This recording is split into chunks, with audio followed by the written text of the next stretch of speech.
Monsieur le ministre, je parlais de la génération qui arrive, je veux lui dire que j'ai honte. J'ai honte de la façon dont vous organisez le débat public sur cette question tragique pour l'humanité. Monsieur le ministre, nous avons été capables dans cette enceinte de nous lever unanimement et de faire silence pour les victimes des actes terroristes du 7 octobre. Nous avons été capables de réclamer unanimement la libération des otages. Vous êtes incapables de la même unanimité pour dénoncer le génocide à Gaza, incapables de la même unanimité pour reconnaître l'État de Palestine. Vous ne répondez pas, vous fuyez vos responsabilités face à l'histoire et face au drame qui se joue là-bas. Monsieur le ministre, monsieur le Premier ministre, ressaisissez-vous. Madame la Présidente, monsieur le Premier ministre, pourquoi M. Netanyahou, à la tête d'un des États les plus militarisés du monde, a-t-il peur d'un petit bateau rempli de farine, de lait pour nourrissons et de médicaments?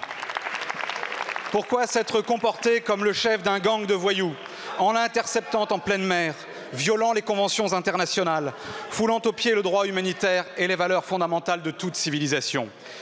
Rima Hassan, Greta Thunberg et leurs compagnons n'ont brandi aucune arme, si ce n'est celle de la morale, d'un cri qui se propage à travers la planète.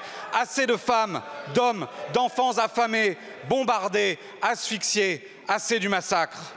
Face au génocide, aux quatre coins du globe, les consciences s'éveillent. Enfin, les foules se lèvent. Le silence se brise jusqu'au cœur de la société israélienne. Monsieur le Premier ministre, dans quelques années, nos enfants, instruits par les récits et les images dont nous disposons déjà, nous demanderont « Qu'avez-vous fait ?» Notre génération sera jugée par la prochaine et par l'histoire sur ses actes. Alors, aux actes maintenant. Allez-vous reconnaître l'État de Palestine et avec lui la dignité de tout un peuple?